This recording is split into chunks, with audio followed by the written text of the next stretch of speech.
زاكس منيرما نابتم يعني مثلا سامبلاو ذا كمو خلقه مدبينيتم هروي هاري والله يعني او كان ايرش زورني تقريبا عفتا 10000 كز دبينيتم هاري والله انت قلت البيتزا قربان دوم ايه انت قلت البيتزا سرمادنيا والله نابي راس الخمس ناو دقين كاكا او كرة جوانا زو شيرنا لزادي غزاليا قلاوشتي باق دكاتوا كرة زو شيرنا قصة خوشوي هاتي كوانا ولقلاو كرة جوانا دو قصة بكاتنو قلاو كشي جوان جوان الخيان دكاتونيا بقربان دب ناوتبو قربان خابة ناوتبو عبد الله مامورة عبد الله كاكا عبد الله يقول ريزي يا ربي تمندريج او جا لا سرسالي قردار او قردار او زاربي من بيلا ولا بخا عندك ما كوكو كنت وزار حدا بيسبوكي هرسبوكي والله تو بزور قد دبيبيكي يا اخي قردار تقول نا ما وشتانا ما لبني دانيا ونيا رافيري ديتا ساركي ايه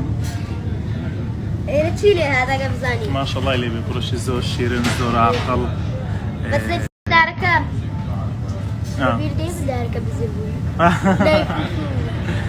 نقرات نزاد غزالي بروش زور شيرنا وبتدي زوجة سكوت يوادارون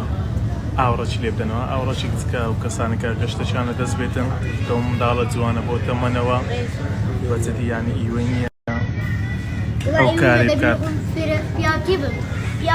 زۆر قسە گەورە زۆر شێدە بەجددی نەمگەیشت ینی پێڵاوم خانکات دەستکەم قەت پێڵاوی نادەمە کەس نۆ مسبوو بکات بەس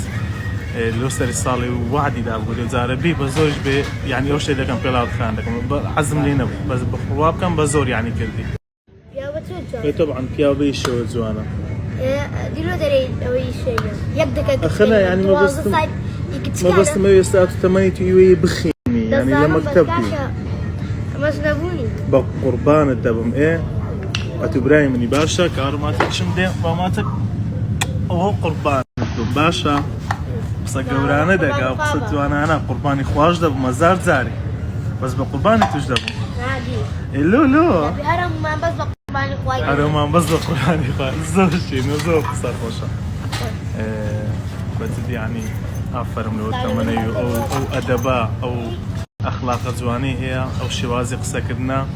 راستي أفرم كاك عبد الله يقول يا ربي تمندريج بقربان تب أزور لقى كاتي خدنا نبخي الله اي جان او خوادنا بلزته لكن قجلوا لكم هو قربان ده شمال شمال بدي زور بنازي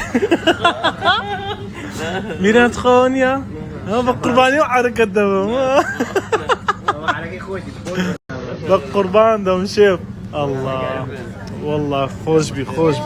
بقربان شيف شمال بقربان ده مشيف كاك عبد الله دوحتي منها والله لمي جبرها دري منها أري والله بقربان دو تاقوشتي شدة دمي بيكو دخوين ايه بقربان دو مشيف شيف ولو شو انا لبو من نايني ها وشو عمي عم دارو بردي لبيشا نا والله يقوم ده شو يعني يا اخوم قروكم وش تعلم ديني ايه يعني اگه خلق ببینه عمی بیشتی خوشتری لبو دادنی او چی لو ملی دیستا علیک السلام او تورین لو ملتا خدای والله مرت دقشت كنا من والله تقريبا سيتار مثل اللي يقدروا مرت دقشت كنا من تيا لوكس